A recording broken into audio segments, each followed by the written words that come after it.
स्वयंवर में जब भगवान राम ने शिव का धनुष तोड़ दिया तो परशुराम को जब पता चलता तो बहुत क्रोधित होते हैं और उनका लक्ष्मण के साथ में संवाद होता है।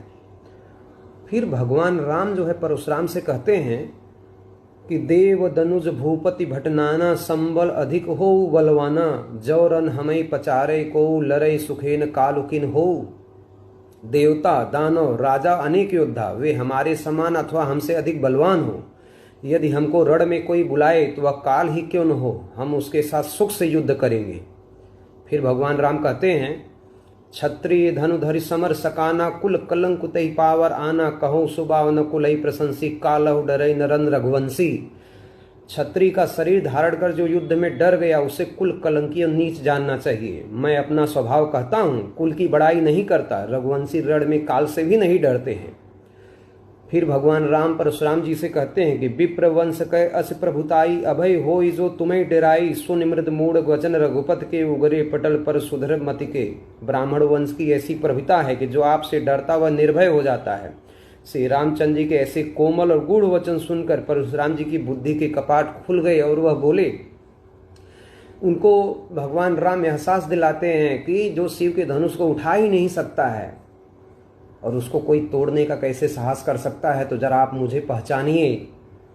तो राम फिर उसके बाद परशुराम जी कहते हैं कि राम रमापति कर धन लेऊं खैचऊ चाप मिटई संदेहूं देत चाप आपो चले गयऊं परशुराम मन विस्मय भयऊं। फिर बोलते हैं क्या करो, मेरे धनुष पर प्रतंचा चढ़ा करके दिखाओ तो मेरा संदेह दूर हो जाएगा, क्योंकि भगवान विष्णु के अलावा ऐसा कार्य कोई कर नहीं सकता है।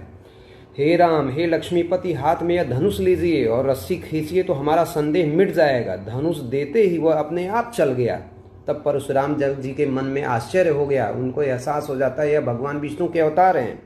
फिर वह कहते हैं कि जय रघुवंश बनज बन भानो गहन दनुज कुल दहन कृषाणु जय सुर विप्र धेनु हितकारी जय मद मोह कोह ब्रह्महारी। हे रघुवंशी रूपी कमल वन के सूर्य, हे दानव कुल रूपी सघन वन के लिए दावाग्नि, आपकी जय हो। हे देवता ब्राह्मण गौओं के हितकारी, आपकी जय हो। अभिमान ममता क्रोध भ्रम को हरने वाले, आपकी जय हो। विनयशील करुणा गुण सागर जयत वचन रचना अतिनागर सेवक सुखद सुमग सवंगा जय शरीर छवि कोटि अनंगा। हे विनयशील दया आदि गुणों के समुद्र और वचनों की रचना में बड़े चतुर, आपकी जय हो। हे सेवकों को सुख देने वाले, सब अंगों से सुंदर शरीर में कामदेव की शोभा वाले, आपकी जय हो। फिर वह कहते हैं कि करो का मुँह एक प्रशंसा जय महेश मन मानस हंसा अनुचित बहुत कहो अज्ञाता क्षमो क्षमा मंदिर दो भ्राता। एक मुख से मैं आपकी क्या प्रशंसा करूं। हे शिव जी के मन रूपी मान सरोवर के हंस, आपकी जय हो। बिना जाने मैंने बहुत अनुचित वचन कहे, इसलिए मैं आपसे क्षमा मांगता हूँ। कही जय जय जय रघुकुल केतु भृगपुद गए बने तप हेतु अब भय कुटिल महीप डेराने जह तह कायर गवई पराने। रघुवंश में ध्वजारूपी राम, आपकी बारंबार जय हो। ऐसा कहकर परशुराम जी तब के लिए वन को चले गए। तब अपने ही अनुचित बर्ताव के डर से खोटे राजा डर गए। वे जहाँ तहाँ अन्य राजा देखते हैं कि परशुराम जैसा ऐसा वीर व्यक्ति जो है राम की प्रशंसा कर रहा है, तो जो राजा उनको चुनौती दे रहे थे युद्ध के लिए वो डर के मारे इधर उधर भाग गए।